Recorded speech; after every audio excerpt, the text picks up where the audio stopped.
And moving on, in these difficult and uncertain times, many are turning to legal experts they can trust for clarity and direction. Joining us now in the studio is Joshua Pex, founding partner at Decker Pex Levi, a law firm known for its resilience and commitment to serving clients both in Israel and around the world. Joshua, thanks for being with us today. Great to be here. So, over the past year, Israel has faced sort of extraordinary challenges from October 7th that started over 2 years ago, and the 12-day war with Iran. So I want to ask, what are some of the most pressing legal issues that we're seeing today that your law firm has had to deal with, especially during these times? So first of all, obviously, during the war, especially with Iran, it was very difficult to maintain regular service. Like everyone, we were also at home trying to, give legal service as best as possible, because we also deal with immigration and all the flights were canceled. So it was a very challenging time.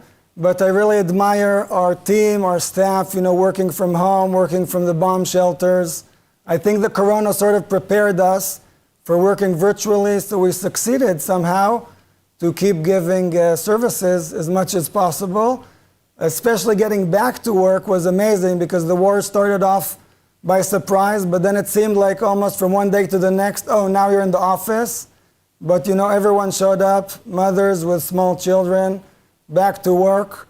I think in many countries, people will be actually post-traumatized to even imagine that, but in Israel, this has somehow become the norm. Yep, so in Israel especially, absolutely has become the norm. And, so I do want to ask, what changes you sort of have observed in terms of the legal priorities of your clients, right? Especially among American Jews, among Israelis overseas.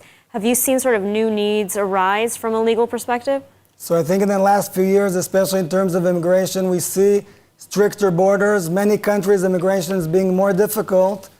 And it actually brings sort of a counter response that many people want this freedom. They want to be able to travel. They want a second passport. And even interest in immigration to Israel, is surprising as it may maybe seem to people from the outside, but many people are actually calling us and saying, this is the time that we actually made the decision to move to Israel. Mm-hmm. And you mentioned immigration, and your firm specializes, I know, in helping individuals secure European citizenship, especially for Germany and Austrian passports based on their Jewish ancestry. So have you noticed since the war an increase in demand for such passports, and sort of what drives this interest? So these are new laws in Germany and Austria just a few years ago, now allowing those from Jewish heritage that their ancestors had to flee receive a second European passport, and there is a lot of interest.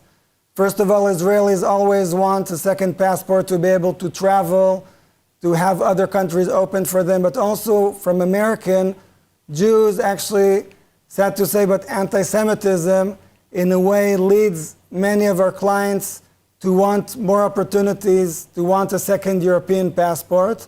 And people are calling me and say, I don't feel safe in the United States. I'm thinking of immigrating to Israel, thinking of immigrating to Europe. And sometimes I think to myself, or I say, you think other countries will be safer? But I think it's very subjective. And just what I see is that people want more opportunity. They want more freedoms. And a second passport somehow gives people the feeling, and also practically the opportunity and the possibility to travel, live, work, study freely in different countries. So what would be your advice for foreign citizens, for companies who are thinking of doing business or moving here to Israel?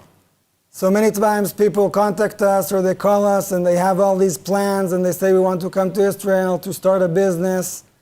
But at the end of the day, my practical tip is very simple. First of all, come visit, check things out in advance. We're always happy to help, whether it's opening up a business, any kind of legal issues in Israel. But first of all, you need to get to know the country, to get to know the land, to come visit, to get to know the people. And business is keeping as usual. Even the war, many difficulties, but we see clients and businesses and individuals still interested in coming to Israel, doing business, living here. Absolutely. Joshua Pex, thank you so much for joining us today. Thank you for having me.